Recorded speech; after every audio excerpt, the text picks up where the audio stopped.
Во следните неколку минути ќе се запознаеме со главните измени и дополнување на програмскиот пакет Helix поради настанатите законски промени со принцип на пресметување на личен доход со преку бруто плата.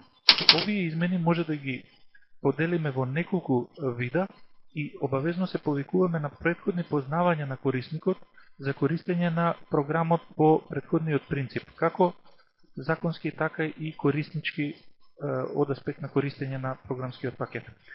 Една од главните измени е во матичните податоци, и тоа за секој вработен. Во делот код за здравство доделуваме соодветен код. Овој податок е единствено потребен за МПН системот, електронскиот систем за вчитување на платата од страна на надлежните институции. Втора промена е во табот стаж и исплата во делот трансакцијски сметки, каде што е обавезно да се внесе трансакцијска сметка и банка за вработениот, конкретниот вработен. Исто така, една од неопходните промени кои треба да се извршат пред почеток е и промената во делот пресметка на плата, кој е означен со копчето дефинирани ставки.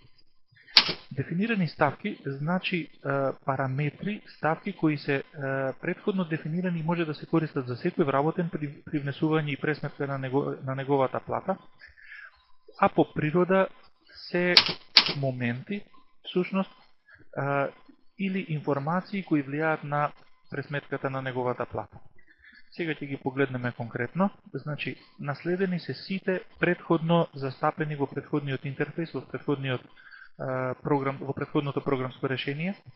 Тука се еден незаобиколив, значи обавезен податок е редовното работење. Тука може да бидат прекувремена работа, ноќен труд, празник, боледување, колективно осигурување, синдикална чланарина, задршки по кредити, други задршки по одлуки, корекција 1 и корекција 2, храна, превоз и така натаму. Значи, оваа листа се ажурира во овој момент пред користење на програмот за лични доход, со тоа што се прочистуваат, се бришат оние кои се непотребни. Исто така може да се додадат и нови, како преддефинирани моменти за кои влијаат врз пресметката на секој вработен. Со таа цел, например, превоз, јас ќе го избришам, хранарина можам да избришам, корекција 1, корекција 2, исто така, доколку не се потребни, например, синдикална чланарина, колективно осигурување, прекувремена работа и така натаму. Исто така, овде ќе спомнам дека постои и поместување, односно подредување на редоследот на сортирање на секоја од овие ставки со помош на копчињата помести нагоре и помести надолу. Значи, го креираме начинот на сортирање по наша желба.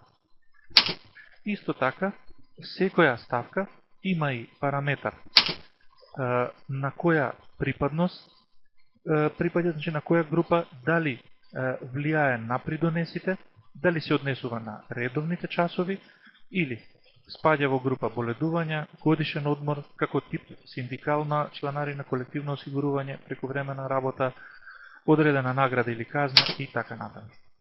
Значи, во овој случај, секоја од овие ставки можат да влијаат посебно или да не влијаат на придонесите, значи, доколку не влијаат на придонесите, значи дека се однесуваат само на износот за исплата, може да биде годишен одмор, синдикална чланарина, значи ова е група во која припаѓаат, меѓутоа многу важен податок, најважен податок е дали влијаат на придонесите или само на износот за исплата и дали се однесуваат на редовните, дали по природа се редовни часови. Редовни часови е само првата ставка редовно работење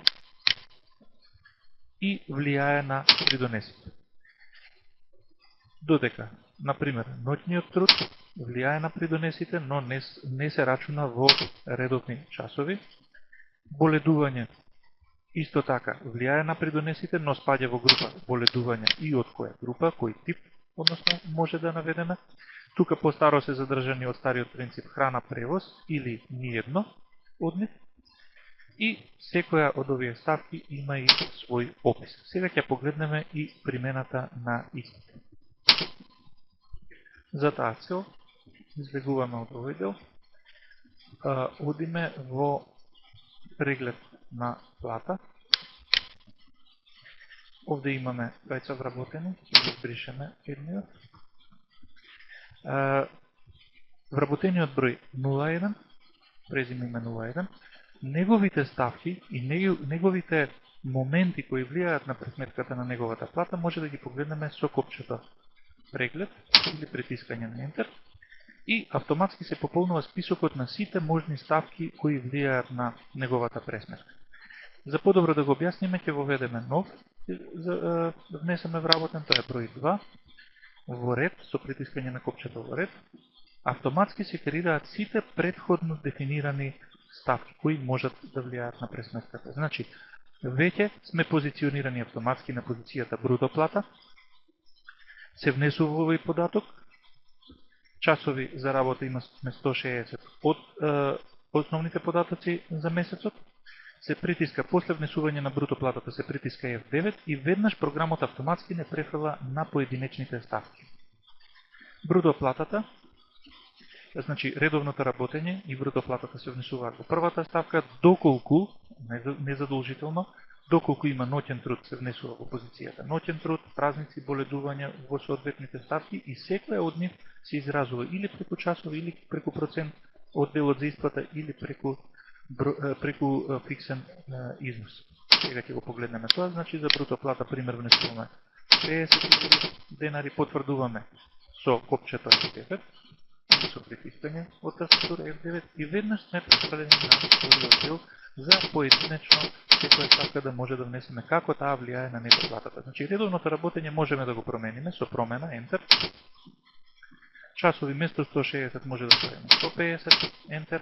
Битен момент е како оваа ставка е дефинирана, значи припаѓа на редовни часови и влијае на пресметката на придонесите. Потврдуваме во ред F9 и автоматски пресметката е извршена на 150 часови, износот е 46.875. Исто така можеме да се спустиме со стрелка на боледување, промена Enter, внесуваме часови, например 30 часови, Enter, битно е дека е штиклирано придонеси и боледување, притискаме во ред F9 и автоматски сега 150 часови се поделени на 120 редовна работа и 30 часови боледување.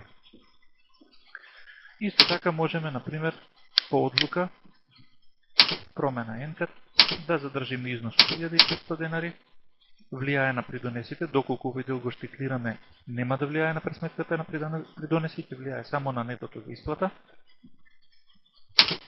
Потврдуваме во ред F9 и автоматски износот е намален, часовите остануваат исти, а имаме задршка од 1500 денари по одлука.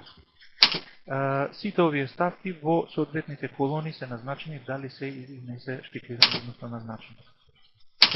На овој начин добиваме една комплетна слика за пресметката на конкретниот вработен. Значи колку е неговата бруто плата, исто така. Имаме можност останата од стариот интерфейс за задавање на скратено работно време, член на синдикат, дали е или не е, тип со придонеси или ослободен од персонален данок, а сите детални ставки значи се наведени подолу. Излегуваме од овој дел. Ќе нагласиме уште еден момент, значи за секој вработен, ова е само платен список претходното ниво, за секој вработен со копчето Enter можеме да погледнеме што е све за него пресметано.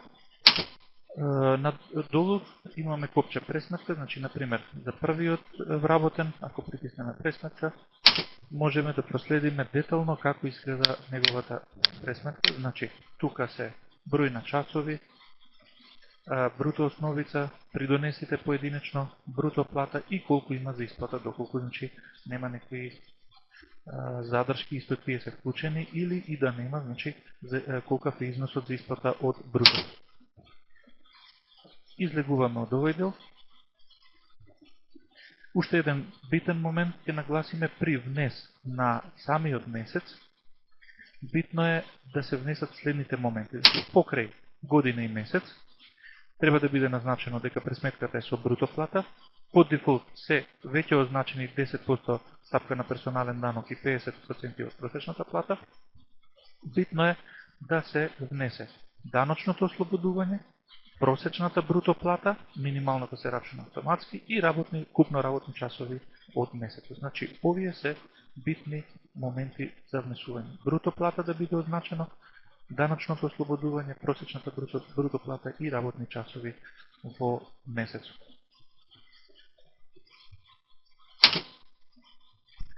Излегуваме од овој дел. Сега блик ќе спомнеме уште една новина, а тоа е покри другите извештаи. Го имаме, значи, рекапитуларот по старо. Неговата примена зависи како законските институции ќе настапат, значи како став ќе има законот према тој дел. Јас сакам да објаснам еден динамички извештај, односно динамичко креирање на извештаи по желба на корисникот. Значи, во овој динамички извештај можеме да креираме платен список или извештај по било кој основ. Значи, сакам да креирам список со шифра, име, презиме, износ за исплата и пензиско. Значи, како се штиклираат, се означуваат позициите, така во горниот дел се креира извештајот. Овој може да се сними со F9, значи се генерира автоматски реден број, опис извештај,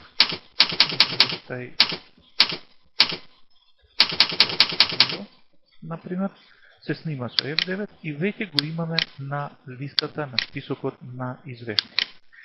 Во било кој момент можеме со одбери извештај, копчето, да го повикаме, да промениме било која колона или да додадеме и да ја снимиме под друго име. Исто така на истиот список може и да извршиме бришење на некој непотребен список. Од оваа позиција, со повикување на извештајот, можеме со копчето F2 и да го отпечатиме. Значи, еве, веќе списокот е со шифра, име, презиме, износ за исплата и износ на пензиско. Ова е една дополнителна можност за креирање и генерирање на извештаи и платни списоци по желба на корисникот. Останатите опции, подготовка за МПП е аналогно на минатиот интерфейс, значи само со притискање на копчето подготовката е завршена. Во МПН системот се учитува фајлот на потполно идентичен начин како претходниот програмски интерфейс. Исто така, тука е и во специјални опции можноста за автоматско книжење и за креирање на церкови за автоматско финансово книжење на платата потполно на исти начин како претходно. Се разбира за корисниците кои имаат веќе внесено податоци со претходниот програм, тука ја имаат на располагање и опцијата преглед по старо за оние месеци кои се со претходниот интерфейс внесени. Во специјални опции постои и миграција на плата од стара во нова, значи на сите претходни месеци по нов принцип. Значи на тој начин е задржана аналогијата и конзистентноста на податоци од едно во друго програмско решение. Тоа би биле накратко измените, значи јас сосема накусо ќе повторам уште еднаш. Пред сам почеток на користење на новата плата и имплементирање на новите законски прописи по принцип на пресметка по бруто плата, значи имаме во матичните податоци за секој вработен треба да се внесе кодот за здравство и во третиот стап да се внесе банка и сакска сметка. Во самите податоци во пресметка на плата, во податоците за месецот кој го разгледуваме, треба да се запази бруто плата, даночно ослободување, просечна бруто плата и работни часови во месецот. Да се прегледаат пред почеток дефинираните ставки, значи да се прочистат оние, да се избришат или да се додадат оние кои се потребни за користење. И во самиот вработен, значи имаме со промена Enter, може да менуваме податоци од аспект на бруто плата, се потврдува со F9 и со стрелка надолу навигираме по поединечните ставки кои влијаат на пресметката на конкретниот вработен. Доколку има било какви информации или прашања, екипата на Зонево стои на располагање.